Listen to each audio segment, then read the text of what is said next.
Hello friends, welcome back. Welcome to Xmart study 2.0। साथियों, इस video में देखेंगे संविधान के 50 ऐसे महत्वपूर्ण क्वेश्चन जो परीक्षाओं में बार बार पूछे जाते हैं, बार बार रिपीट होते हैं। आप कोई भी एग्जाम देख लो, आपको यही क्वेश्चन सबसे ज़्यादा बार देखने को मिलेंगे और यही क्वेश्चन जो है वो बार बार रिपीट होके अलग अलग परीक्षाओं में पूछे जाते हैं। तो अंत तक देखिएगा, एक भी क्वेश्चन को स्किप नहीं करना है। फटाफट से सभी साथी वीडियो को लाइक कर दीजिए, अपने सभी दोस्तों के साथ शेयर कर दीजिए। नए साथी अगर कोई भी है तो चैनल को सब्सक्राइब करके बेल आइकन को जरूर ऑन कर लीजिएगा। तो चलिए बिना देरी किए डायरेक्टली शुरू करते हैं। पहला क्वेश्चन आपकी स्क्रीन पर, भारत के निम्नलिखित राष्ट्रपति में से कौन एक कुछ समय के लिए गुट निरपेक्ष आंदोलन के महासचिव भी थे? तो देखिएगा, इस क्वेश्चन का सही उत्तर क्या हो जाएगा? ऑप्शन नंबर सी, ज्ञानी जेल सिंह। नेक्स्ट क्वेश्चन, 52वें संविधान संशोधन अधिनियम द्वारा 1985 ईस्वी में कौन सी अनुसूची को भारतीय संविधान में शामिल किया गया था? तो देखिएगा, इस क्वेश्चन का सही उत्तर हो जाएगा 10वीं अनुसूची में। आगे देखेंगे नेक्स्ट क्वेश्चन, तो राष्ट्रीय विकास परिषद का सदस्य नहीं है, इनमें से कौन राष्ट्रीय विकास परिषद का सदस्य नहीं होता है? तो राष्ट्रपति। प्रधानमंत्री, राज्यों के मुख्यमंत्री और योजना आयोग के सदस्य होते हैं, लेकिन राष्ट्रपति नहीं होते हैं। राज्यसभा का सर्वप्रथम गठन कब हुआ था?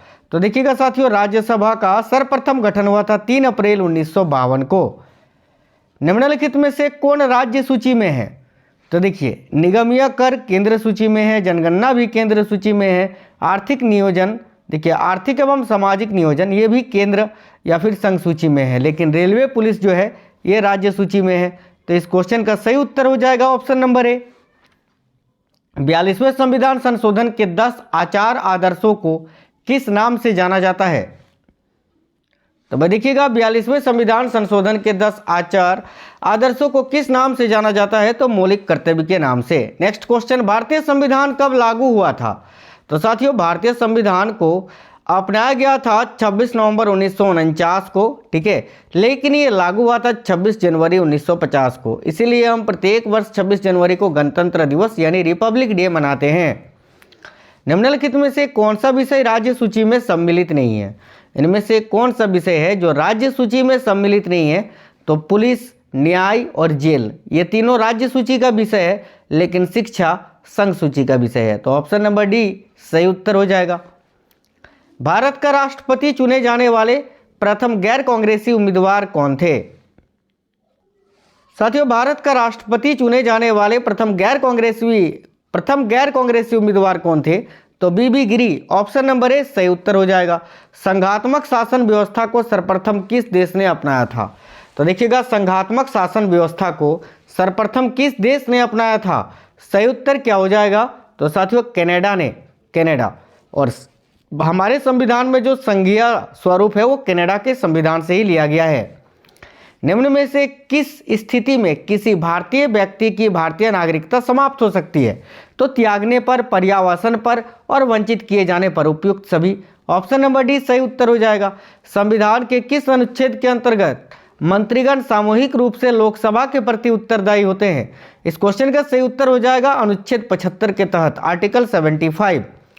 लोकसभा का विश्वास मत प्राप्त किए बिना ही प्रधानमंत्री पद पर कार्य करने वाले प्रथम व्यक्ति कौन है? इंपॉर्टेंट क्वेश्चन है, देखिएगा। तो साथियों, सही उत्तर हो जाएगा चौधरी चरण Singh. Option number A correct है आपके इस क्वेश्चन का आंसर। संविधान सभा के चुने हुए स्थायी अध्यक्ष कौन है या कौन थे? तो देखिए, संविधान सभा के द्वारा चुने गए स्थायी अध्यक्ष कौन थे?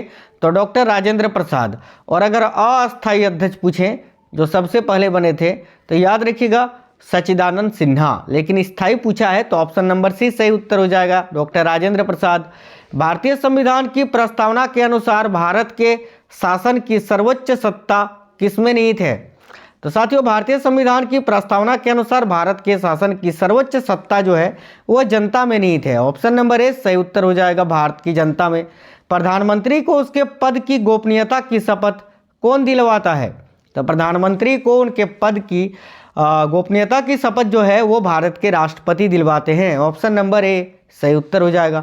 B.R. अम्बेडकर का संविधान सभा में निर्वाचन हुआ था कहाँ से? तो देखिएगा, इंपॉर्टेंट क्वेश्चन है। बाबा साहेब अम्बेडकर का संविधान सभा में निर्वाचन हुआ था पश्चिम बंगाल से। ऑप्शन नंबर ए सही उत्तर हो जाएगा।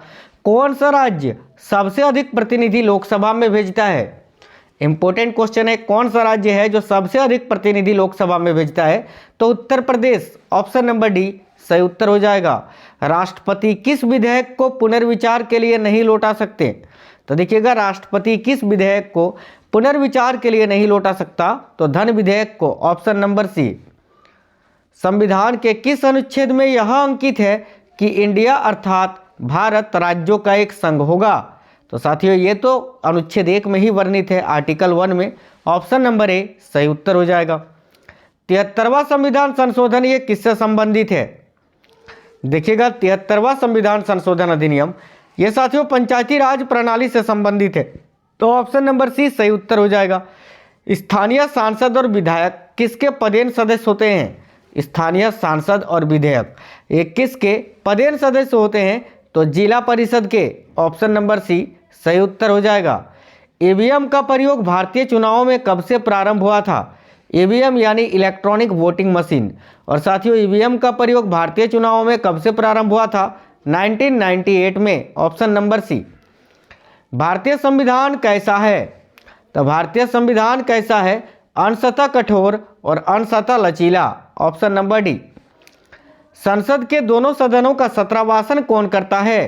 तो देखिएगा, संसद के दोनों सदनों का सत्रावासन कौन करता है? तो लोकसभा अध्यक्ष, ऑप्शन नंबर डी सही उत्तर हो जाएगा। नेक्स्ट क्वेश्चन, तो भारत के राष्ट्रपति की मर्जी तक निम्नलिखित में से कौन अपने पद पर रह सकता है? तो भारत के राष्ट्रपति की मर्जी तक निम्नलिखित में से कौन अपने पद पर रह सकता है? याद रखिएगा, राज्यपाल, ऑप्शन नंबर सी। आगे देखिए, किसी संसद सदस्य की अयोग्यता के संदर्भ में निर्णय कौन लेता है? बहुत ही अच्छा क्वेश्चन है ये। किसी संसद सदस्य की अयोग्यता के संदर्भ में निर्णय कौन लेता है? तो याद रखिएगा, राष्ट्रपति। शेतकारी संगठन नामक कृषक संगठन किस राज्य की राजनीति में महत्वपूर्ण भूमिका निभाता है? साथियों देखिएगा, शेतकारी संगठन नामक कृषक संगठन जो है किस राज्य की राजनीति में महत्वपूर्ण भूमिका निभाता है? तो याद रखिएगा सभी साथी, महाराष्ट्र की, option number B correct answer हो जाएगा, महाराष्ट्र। भारतीय संविधान में राज्य के नीति निर्देशक तत्वों की संकल्पना किस देश के संविधान पर आधारित है? तो देखिएगा, भारतीय संविधान के या भारतीय संविधान में राज्य के नीति निर्देशक तत्वों की संकल्पना जो है किस देश के संविधान पर आधारित है? तो आयरलैंड के, ऑप्शन नंबर बी। देखिएगा, संसद द्वारा प्रस्ताव पारित होने पर किसी राज्य में राष्ट्रपति शासन एक बार में कितने समय के लिए लागू होता है? तो साथियों सही उत्तर हो जाएगा 6 महीने के लिए। वित्त बिल के लिए किसकी पूर्व स्वीकृति आवश्यक होती है? देखिएगा, वित्त बिल के लिए किसकी पूर्व स्वीकृति आवश्यक होती है?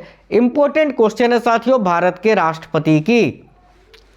मंत्रिपरिषद के सदस्यों को पद की गोपनीयता की शपथ कौन दिलाता है? देखिएगा, मंत्रिपरिषद के सदस्यों को पद की गोपनीयता की शपथ कौन दिलवाता है? तो राष्ट्रपति। न्यायिक पुनर्विलोकन का अधिकार किसके पास है? तो याद रखिएगा, न्यायिक पुनर्विलोकन का अधिकार जो है साथियों ये किसके पास होता है? तो उच्चतम न्यायालय के पास, सुप्रीम कोर्ट के पास।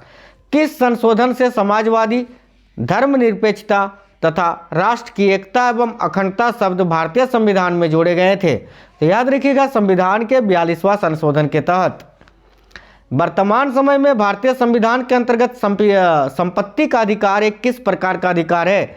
तो वर्तमान समय में भारतीय संविधान के अंतर्गत संपत्ति का अधिकार एक वैधानिक अधिकार है। कौन व्यक्तिगत स्वतंत्रता से संबंधित है? बहुत ही इंपॉर्टेंट क्वेश्चन है साथियों, याद रखिएगा, बंदी प्रत्यक्षीकरण, ऑप्शन नंबर ए। राज्यसभा में राज्यों का प्रतिनिधित्व किस बात पर निर्भर करता है? तो राज्यसभा में राज्यों का प्रतिनिधित्व किस बात पर निर्भर करता है? याद रखिएगा, राज्यों की जनसंख्या पर। संसद के किसी भी सदन के 2 सत्रों के बीच अंतराल किससे अधिक नहीं होना चाहिए? तो भाई 6 महीने से अधिक नहीं होना चाहिए साथियों, ऑप्शन नंबर बी। आप लोग सभी साथी वीडियो को लाइक शेयर करते चलेंगे। नए साथी जितने भी हैं चैनल सब्सक्राइब कर लीजिए। संविधान के किस अनुच्छेद के द्वारा संसद की संयुक्त बैठक का प्रावधान किया गया है? बहुत ही इंपॉर्टेंट क्वेश्चन है ये भी, याद रखिएगा, अनुच्छेद 108 के तहत। आगे देखिए, लोकसभा का नेता कौन होता है? तो साथियों लोकसभा के नेता प्रधानमंत्री होते हैं, ऑप्शन नंबर बी सही उत्तर हो जाएगा। भारतीय संविधान की प्रस्तावना में देश का कौन सा नाम उल्लेखित है? तो देखिए, भारतीय संविधान की प्रस्तावना में देश का कौन सा नाम उल्लेखित है?